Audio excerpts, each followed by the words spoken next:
course, we were, Big Soccer, they complained about the fact we were so Eurocentric, which we were, that we didn't care about American soccer, and that why are we allowing expats to do this in America?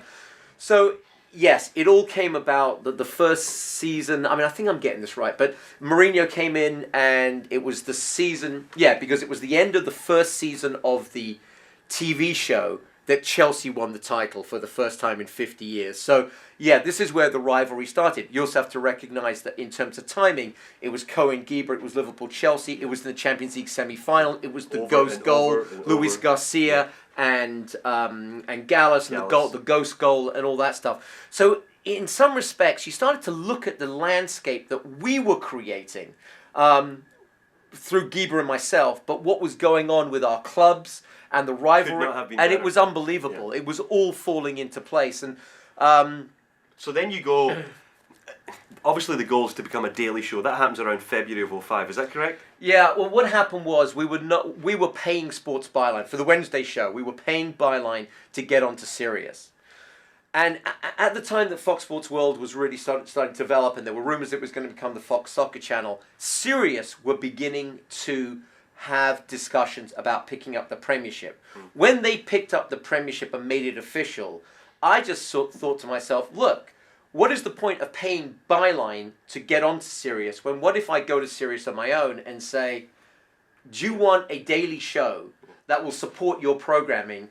I went to them at the end of, I think, 2004, and we did a deal, and we cut out the middleman, and that's when it really started to happen. Because although it had been going since 2002, once we stopped paying for distribution, that was when it all happened. And the success continued for, let's say, about a year or two at a massive pace. And then, of course, the TV show was successful. Do you find, from a personal standpoint, that the TV show gave you a quasi-celebrity that perhaps got you ahead of yourself, caused some issues personally for you? Is that a case that could be made? Yeah, that certainly is. I mean, there's no question about it. I mean, in my personal life, because success came, and it came in a bundle from the radio show and the TV show all at the one time. It accelerated very quickly, didn't it? Very quickly. I mean, and what happened was that the TV show, they talked to us about it in February of 2004. It was on the air by mid-August for the beginning of the Premier season in 2004. So that's mid-August. And I've just got my own TV show. I've got a radio show. I am completely consumed with work. And Jackie, my wife at the time's father, starts getting very, very sick. And on the 1st of September, so about 2 weeks into the TV show, he dies. And that was just monumental. We'd watch him decline and decline and decline, and then he dies. And then, unbelievably, he dies on a Wednesday. The funeral is the next Tuesday. And I go in to do the TV show that Friday. And as I'm done with the TV show, I'm just taking off my makeup and I'm getting ready to leave. I get a phone call from Jackie, and she says, "You're not going to believe what's just happened." And I said, "What?" And she said, "My mother died." And these guys were married for 64 years. I think it's truly, she died of a broken heart. She was fine one afternoon, and she just died. And so what happened was, and it's terrible to admit it, and it's one of the things when our marriage fell apart I felt so guilty about, was that it just really happened at a time where I didn't have the capacity to deal with the career and to deal with the emotion that was going on with the death of Jackie's parents. Yes, I was there. I was physically there. I was involved.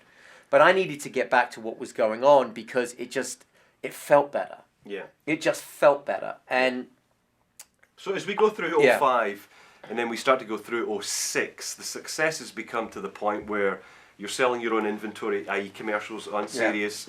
You're absolutely inundated with requests from a myriad of companies to get on there. Yeah. Money's coming in, things are looking very good to support two people at a very nice level. But then Mr. Geber finds that perhaps he may take another path in life, which was probably around the middle of 2006, I believe. Well, right? we look, when we started it, there wasn't any money to pay ourselves salary. I mean, we were very clear that we would pay ourselves when money came in, and the person who was bringing the money in would get the lion's share of that money. and then there would be money to run the company. Which would have been you. Which was me. Right. So I was flying. Yeah. I was absolutely flying, but Nick wasn't. And I could tell in sometimes sort of in 2005, towards the end of 2005, his interest was beginning to wane. Yeah. And he started getting. You could hear it in the broadcast. Yeah, and he was less prepared, and he's still a great guy, and he was my brother in arms, and blah blah blah. But I felt like I was carrying a lot more of the load, and I was fine because I was up really early, selling on the phone all over England, to all over companies here, whether it be Kitbag or Konami or whoever it was, and they were writing us big checks. Yeah. I mean, checks that I hadn't seen before, and I was taking 35-40% of those checks, and I was flying. And so once he started to look at things and start saying, well, I'm not making any money, and I wasn't prepared to change the structure of the company, there was no time, or there wasn't enough money to start paying ourselves grandiose salaries. It was based on, if you bring investment in, if you bring advertisers in, yes, you will get paid. He wasn't getting paid. And some people will say, God, how could you do that? But that was how we set it up. Yeah. So around the middle of 06, towards the end of 06, and I remember it vividly, you would end up doing a lot of solo shows.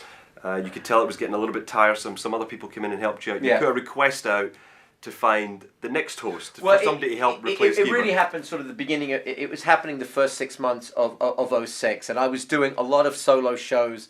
And in fact, I can't have done that many, but I must have done a few, and maybe I got some guest hosts in.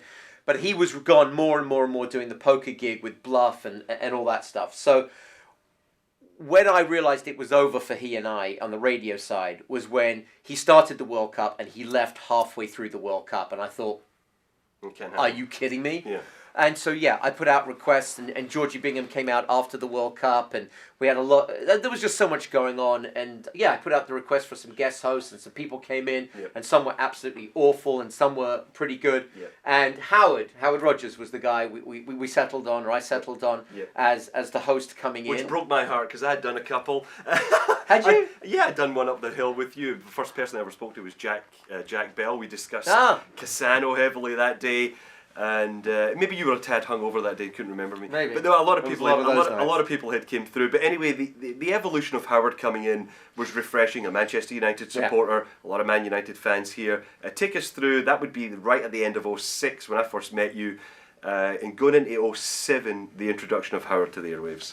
I think it was actually before that. I mean, I think it was probably right at the end of 06, I believe. Yeah, and God, then I'm really confused. Honestly, from a memory standpoint, the years blend into each other as to who was doing what and what I was doing and who I was doing it with. But at some point, I settled on Howard, and he was refreshing. He was very funny, and he didn't need to be paid, which was also another fantastic thing because he had a job. He taught in the morning, and he came in and he did the show. And there were times he was just refreshing. He was really, really refreshing for a while.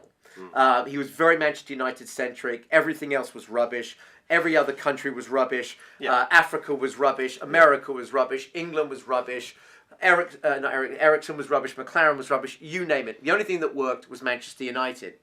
And I loved Howard. And we had some very funny times, I think. And we had some unbelievable rows on the air. One specifically I remember about he talked about what's African football ever won, and I think my response at the time was, well, most of them won the World Cup in 1998. Yeah, and Kanemi was never a name he liked too much. African goalkeepers, they were some epic moments. Exactly. So as we go through that phase there, the TV show is still being held together by you. But you ran into some problems with some comments you made in the TV show initially. It had to make an apology on air. Take us through that. Yeah, I mean, a guy called in, a scouser, who I think if I'm correct, was Tony from New Mexico. He called in, I remember one night to the show, and he was arguing with me about the fact that he was convinced that between the once you made the draw for the round of 16 of the Champions League, that was the draw through the rest of it. And I said, no. There's a draw for the quarterfinals and beyond. He's going, I got a friend at UEFA and they don't think that. And I'm going, you're wrong. Yeah. Okay. And he started doing his Liverpool wind-up, 18 championships and 5 European Cups. And I made the comment, I said, what about the other side of your history? He goes, what does that mean? And I left it at that. And it was interesting because Gieben knew how I felt about this Liverpool nonsense, about people jamming down Liverpool's success down one's throat and not wanting to have any responsibility or take any accountability for some of the less tasteful things that have happened. And I was going to say it straight up. I'm referring to Heysel in 1985, Hillsborough in 1989. My opinions haven't changed about it. But it is interesting. As I'm about to say what I'm about to say to Tony, and I'm looking at it in the camera, just like I'm looking in this camera now, and Gieber is what would be slightly to your left right now. He mouths to me, no one can hear, he mouths to me, and he says, don't do it, but he mouths it, and I said, bollocks. And I said, what about the other side of your history? Well, that caused all kinds of commotions and problems and blah, blah, blah. The email started coming in, and in the end, they wrote an apology for me to write, to read the next week, and I volunteered, and I want to stress, I volunteered just to make everybody go away.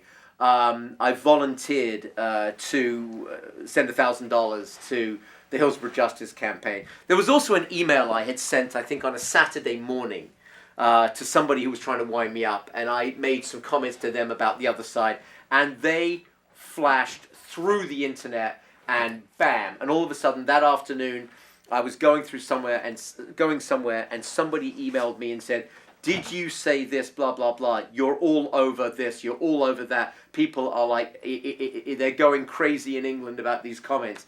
And I sort of said, I'll send them $1,000 and that'll shut them up. And by and large, once I made the apology, it did. But I want to make the point that the apology was written for me, in much the same way that Kelvin Mackenzie of The Sun's apology was written for him. He's since come out and said that it was written for him. They weren't his words. He didn't mean them.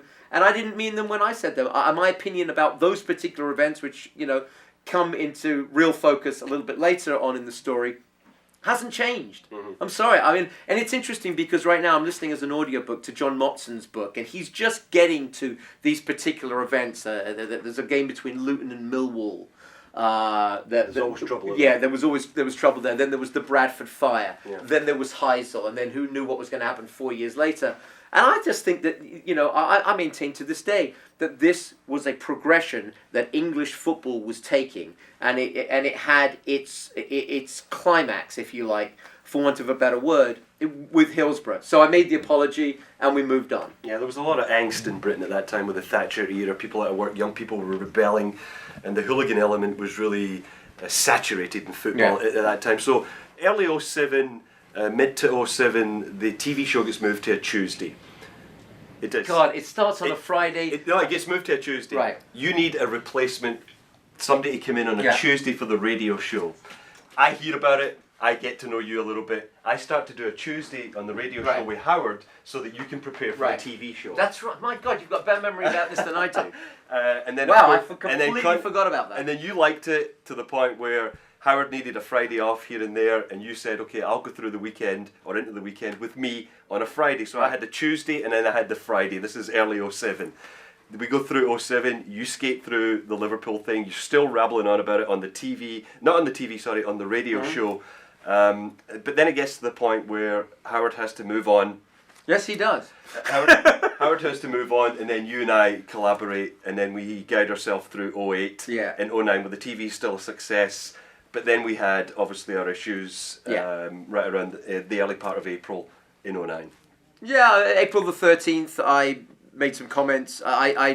It was coming up on the 20th anniversary of Hillsborough, and I read the English media religiously, certainly on Sunday, and all the Sunday papers were full of Hillsborough, the commemoration of it, the 96, they should never be forgotten, blah, etc., etc., etc. And every single article was, to put it politely, was the blame was square. It must never happen again. I think everyone agrees with that. It's a tragedy. I think everybody agrees with that. But the point was that everybody that was writing in the English media were talking about how it is all the police and the emergency people's fault if the police don't let the fans in. Blah blah blah blah. And I made the comment. That you couldn't fart that day without having Hillsborough thrown down your throat. And I made the misstatement of saying that. What about the 4,000 to 6,000? ticketless fans. Now, the 46,000 ticketless fans was the bad number and it was wrong, but there were ticketless fans. There were drunk ticketless fans, and they are documented in the Taylor report.